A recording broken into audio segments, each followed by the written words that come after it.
Welcome to channel SRT Telugu lectures. మనం ఈరోజు వీడియోలో factorial of a number find out చేయడానికి ఇటరేషన్ కాన్సెప్ట్ యూస్ చేసి సి ప్రోగ్రామ్ ఎలా రాయాలో చూద్దాము. మీకు కనుక ఈ వీడియో కంటెంట్ నచ్చినట్లయితే ప్లీజ్ ఈ ఛానల్ అయితే సబ్స్క్రైబ్ చేయడం మర్చిపోవద్దు. సో అసలు ఫస్ట్ ఏదైనా ప్రోగ్రామ్కి ఏదైనా కాన్సెప్ట్కి ప్రోగ్రామ్ రాయాలంటే మనకి ఏం తెలియాలి, మనం ఏ లాంగ్వేజ్లో రాస్తున్నామో ఆ లాంగ్వేజ్ సింటాక్స్ కొంచెం తెలియాలి, అలాగే ఏ కాన్సెప్ట్ గురించి రాస్తున్నామో ఆ కాన్సెప్ట్ గురించి దాని లాజిక్ పార్ట్ తెలియాలి. సో ఇక్కడ మనం దేని గురించి రాయాలి, factorial of A number iteration concept use చేసుకుని ప్రోగ్రామ్ రాయాలి. అంటే factorial of A number recursion use చేసుకుని కూడా రాయొచ్చు, కానీ ఈ పర్టికులర్ ప్రోగ్రాంలో ఇటరేషన్ యూస్ చేసి రాయమని మనకి మెన్షన్ చేశారు. సో అసలు ఫ్యాక్టోరియల్ అంటే ఏంటో మనకి తెలియాలి. ప్రోగ్రామ్ రాయాలంటే ఫ్యాక్టోరియల్ అంటే ఏంటో తెలియాలి, సి లాంగ్వేజ్కి సంబంధించిన కొంచెం బేసిక్ సింటాక్స్ తెలియాలి. ఈ రెండు తెలిస్తే మనం ప్రోగ్రామ్ రాసేయచ్చు. సో ఫస్ట్ ఫ్యాక్టోరియల్ అంటే ఏంటో చూద్దాం. సో మ్యాథమెటికల్గా ఫ్యాక్టోరియల్ అంటే ఏంటి, సపోజ్ ఎన్ ఫ్యాక్టోరియల్ అంటే ఏంటి, ఎన్ into n minus 1 into n minus 2 and so on up to 1.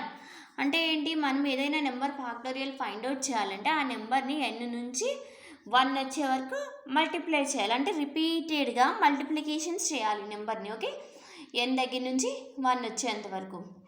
అంటే ఇప్పుడు for example 5 factorial find out చేయాలనుకోండి, ఏం చేయాలి, 5 into 5 minus 1 4 into 5 minus 2 3 into 5 minus 3 2 into 5 minus 4 1 into 1.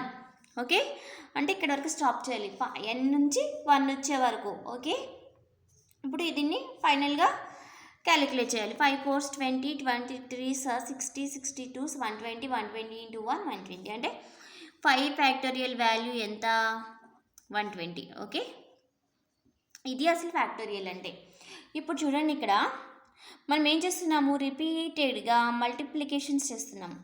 5తో 4 multiply చేసాము, 4తో 3 మల్టిప్లై చేసాము, 3తో 2 2తో 1. అంటే రిపీటెడ్గా ఇక్కడ ఒక ఆపరేషన్ అనేది మనం రిపీట్ చేస్తూ ఉన్నాం. ఏంటది, మల్టిప్లికేషన్. సో మనం ప్రోగ్రామింగ్ కాన్సెప్ట్లో ఏదైనా ఒక పర్టికులర్ సీక్వెన్స్ ఆఫ్ స్టెప్స్ రిపీటెడ్గా ఎగ్జిక్యూట్ చేయాలి అంటే మనము ఈ ఇటరేషన్ అనే కాన్సెప్ట్ని యూజ్ చేసుకోవాలి. సో ఇటరేషన్ కాన్సెప్ట్లో మనకి ఏముంటాయి, లూప్స్ ఉంటాయి. లూప్స్లో ఏముంటాయి, for loop, while loop, do while loop ఉంటాయి కదా. సో ఇలాగా ఏదైనా ఒక ఆపరేషన్ను రిపీట్ అవుతూ ఉంటే దాన్ని మనం ప్రోగ్రామ్స్లో రాయాలంటే ఈ లూప్స్ కాన్సెప్ట్ యూజ్ చేసుకోవాలి. దీన్ని ఇటరేషన్ అని కూడా అంటారు.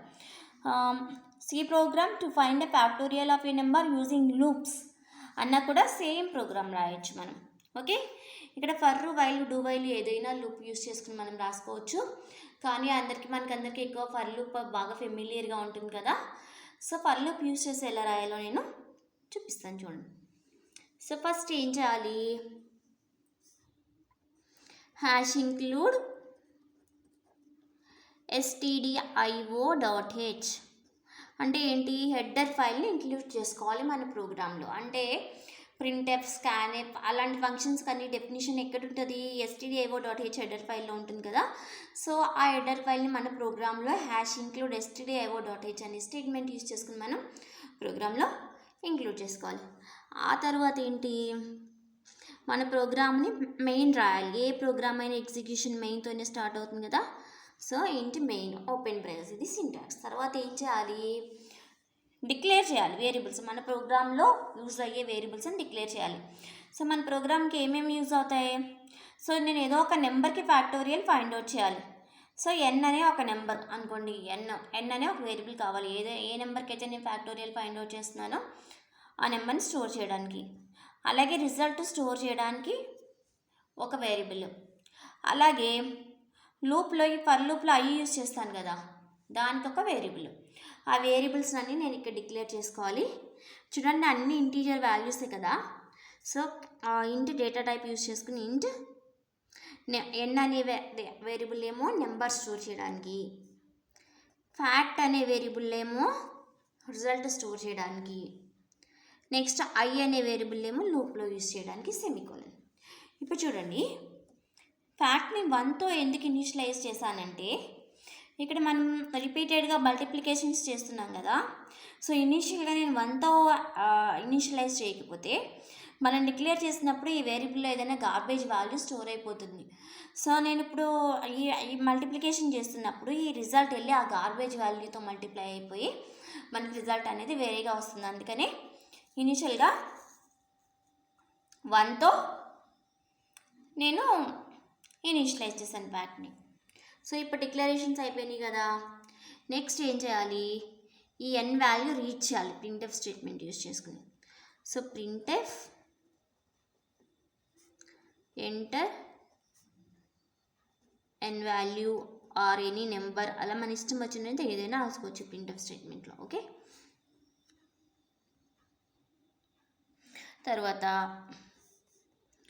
ఆ స్కాన్ ఎఫ్ యూజ్ చేసుకుని మనం కీబోర్డ్ నుంచి ఎంటర్ చేసే వాల్యూని ఎన్లోకి రీడ్ చేసుకోవాలి. దానికి సింటాక్స్ ఏంటి, scan F %d %n. So ఇక్కడ %d ఎందుకు రాశాను, నేను రీడ్ చేయాల్సిన వేరియబుల్ ఇంటీజర్ వేరియబుల్ కాబట్టి ఇక్కడ %d రాశాను. అలాగే నేను ఎంటర్ చేసే వాల్యూ ఎన్లో రీడ్ అవ్వాలి కాబట్టి ఆ యాంపర్సెంట్ అంటే అడ్రస్, సో ఎన్ అడ్రస్లో స్టోర్ అవ్వమని నేను ఇక్కడ సింటాక్స్లో రాసుకున్నాను. ఓకే, ఇప్పుడు వాల్యూ రీడ్ చేశాను. రీడ్ చేసిన తర్వాత ఏం చేయాలి, సపోజ్ నేను ఎన్ వాల్యూ 5 అని రీడ్ చేశాను అనుకోండి. కీబోర్డ్లో నన్ను ఇలా అడిగిన తర్వాత ఎంటర్ ఎన్ వాల్యూ అని అడిగింది అనుకోండి, నేను 5 అని ఎంటర్ చేశాను అనుకోండి. ఆ 5 అనే వాల్యూ వెళ్ళి ఇక్కడ ఎక్కడో ఎన్ అనే డిక్లేర్ చేసుకున్నాం కదా మనం, అక్కడ వెళ్ళి స్టోర్ అవుతుంది. స్టోర్ అయిన తర్వాత ఏం చేయాలి, నేను ఫ్యాక్టోరియల్ దానికి ఫైండ్ అవుట్ చేయాలి కదా. దేన్ని యూజ్ చేసుకుని ఫైండ్ అవుట్ చేస్తానని చెప్పాను, ఫర్ లూప్ యూజ్ చేసుకుని ఫైండ్ అవుట్ చేస్తానని చెప్పాను. సో ఫర్ లూప్ రాయండి ఇక్కడ. ఫర్ మనం ఏం చేయాలి, నెంబర్స్ని సపోజ్ 5 ఫ్యాక్టోరియల్ ఫైండ్ అవుట్ చేయాలనుకోండి, 5 నుంచి 1 వచ్చే వరకు రిపీటెడ్గా మల్టిప్లై చేస్తూ ఉండాలి కదా. సో ఇక్కడ అందుకని ఫర్ లూప్లో రూపింగ్ వేరియబుల్ ఐ ఎక్కడ స్టార్ట్ చేస్తాను, ఎన్ దగ్గర స్టార్ట్ చేస్తాను. ఎందుకంటే ఇక్కడ చూడండి 5 నుంచి మల్టిప్లికేషన్ స్టార్ట్ అవుతుంది కదా. ఇక్కడ నా ఎన్ వాల్యూ ఎంత, 5. సో ఐ వాల్యూ ఎంతో ఇనిషియలైజ్ చేసిన. నెక్స్ట్ ఎక్కడి వరకు చేయాలి, I greater than or equal to 1. So ఇక్కడ ఐ వాల్యూ 1 వచ్చేంత వరకు చేయాలి కదా. సో నా condition I greater than or equal to 1. Next ఇక్కడ ఏంటి, 5 మల్టిప్లై అయిన తర్వాత ఏం మల్టిప్లై అవుతుంది, 4 మల్టిప్లై అవుతుంది. అంటే ఇనీషియల్గా ఐ వాల్యూ 5 అనుకోండి, నెక్స్ట్ నాకు ఏం రావాలి, 4 రావాలి. అంటే ఐ ఏమవ్వాలి, డిక్రీజ్ అవ్వాలి I value. So I minus. ఇది ఫర్ లూప్ యొక్క సింటాక్స్. ఫర్ లూప్ సింటాక్స్లో ఏముంటుంది, ఇనిషియలైజేషన్, కండిషన్, అప్డేట్ అయితే ఇంక్రిమెంట్ కానీ డిక్రిమెంట్ కానీ. సో ఇక్కడ నా ఇనిషియలైజేషన్ ఎంత, I equal to N value 5 అయితే 5 దగ్గర స్టార్ట్ అవ్వాలి. సో కండిషన్ ఎంతవరకు ఆ ఫర్ లూప్ ఎగ్జిక్యూట్ అవ్వాలి, I greater than or equal to 1 అయ్యేంత వరకు ఎగ్జిక్యూట్ అవ్వాలి. ఆ తర్వాత ఏం జరగాలి, 5 జరిగిన తర్వాత 4 జరిగిన తర్వాత 3 జరిగిన తర్వాత 2, అలాగే ఎన్ వాల్యూ అనేది ఐ వాల్యూ అనేది డిక్రీజ్ అవుతూ ఉండాలి. సో అప్డేట్ ఎక్స్ప్రెషన్ అనేది ఏంటి, ఐ మైనస్. సో ఇప్పుడు ఏం చేయాలి,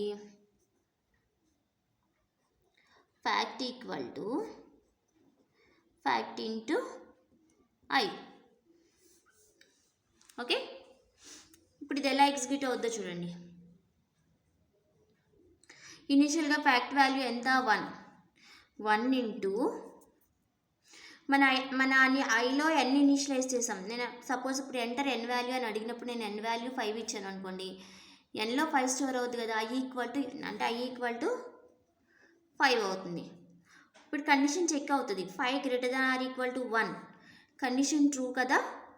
సో ఏమవుతుంది, ఇక్కడ ఫర్ లూప్ బాడీలోకి ఎంటర్ అవుతుంది. ఇక్కడ బాడీలో ఓన్లీ 1 స్టేట్మెంట్ ఉంది కాబట్టి నేను బ్రేసెస్ యూజ్ చేయాలి. బాడీలో మోర్ దెన్ 1 స్టేట్మెంట్ ఉంటే నేను బ్రేసెస్ యూజ్ చేయాలి. So I equal to fact equal to fact into I. ఫ్యాక్ట్లో ఆల్రెడీ ఏముంది, 1 ఉంది కదా. Fact equal to 1 into I value ఎంత, 5. సో 1 ఇంటూ 5 అంటే 5. ఇప్పుడు ఏమవుతుంది, ఈ స్టేట్మెంట్ ఎగ్జిక్యూట్ అయిన తర్వాత I minus. So I value 5 కాబట్టి మైనస్ అయ్యి ఇప్పుడు ఐ వాల్యూ 4 అవుతుంది. అగైన్ కండిషన్ చెక్ అవుతుంది, 4 greater than or equal to 1. True అయితే మళ్ళీ బాడీలోకి వస్తుంది. బాడీలో ఇప్పుడు ఫ్యాక్ట్లో ఎంత ఉంది, 5 ఉంది. So fact equal to fact into I. ప్రీవియస్గా ఫ్యాక్ట్లో ఎంత ఉంది, 5 ఉంది. సో 5 ఇంటూ ఇప్పుడు ఐ వాల్యూ ఎంత, 4. సో 20 అయిన తర్వాత మళ్ళీ ఎక్కడికి వెళ్తుంది, కండిషన్ చెకింగ్ దగ్గరికి. ఐ మైనస్ మైనస్ అంటే ఐ 3 అవుతుంది. Again condition checking, 3 greater than or equal to 1. అప్పుడు again fact equal to fact into I. ఫ్యాక్ట్లో ఎంత ఉంది, 20 ఉంది. 20 ఇంటూ ఐ వాల్యూ ఎంత, 3 అంటే 60. ఓకే. ఇప్పుడు మళ్ళీ ఇప్పుడు ఏమవ్వాలి, మళ్ళీ ఐ మైనస్ మైనస్ దగ్గరికి వెళ్ళాలి. I 2 greater than or equal to 1 condition true.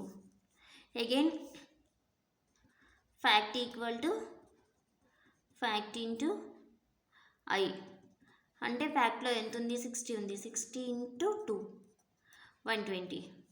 Again I minus minus I equal to 1 greater than or equal to 1 condition true. So fact equal to ఫ్యాక్ట్లో ఇప్పుడు ఎంత ఉంది, 120 ఉంది. 120 ఇంటూ ఐ వాల్యూ ఎంత, 1. So 120. Now again I minus minus. So I value 0. So 0 greater than or equal to 1 condition fails కదా.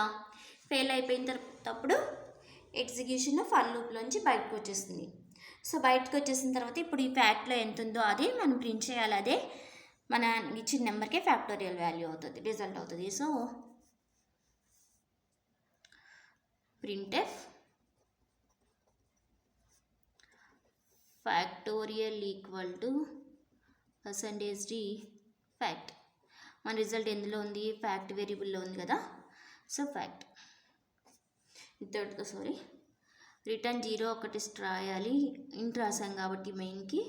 ఇంట్ రాయకపోతే wide రాస్తే return 0 రాయక్కర్లేదు. Okay, ఇక్కడతో మన ప్రోగ్రామ్ కంప్లీట్ అయింది. ఓకే, మీకు అర్థమైందని అనుకుంటున్నా. ఎలా రాయాలో ఇటరేషన్ యూస్ చేసుకుని ఫ్యాక్టోరియల్ ప్రోగ్రామ్ని ఎలా ఫైండ్ అవుట్ చేయాలో. మీకు కనుక వీడియో కానీ నచ్చినట్లయితే ప్లీజ్ ఈ ఛానల్ అయితే సబ్స్క్రైబ్ చేయండి. అలాగే వీడియోని మీ ఫ్రెండ్స్తో కూడా షేర్ చేయండి. మీకు ఏదైనా పర్టికులర్ టాపిక్ గురించి వీడియో కావాలంటే దాని కమెంట్ సెక్షన్లో తెలియజేయండి. ఇంకా మీకు ఏదైనా నెక్స్ట్ వీడియోలో ఫ్యాక్టోరియల్ యూజింగ్ రికర్షన్ యూస్ చేసుకుని మనం ప్రోగ్రామ్ రాద్దాం. Thank you for watching this video.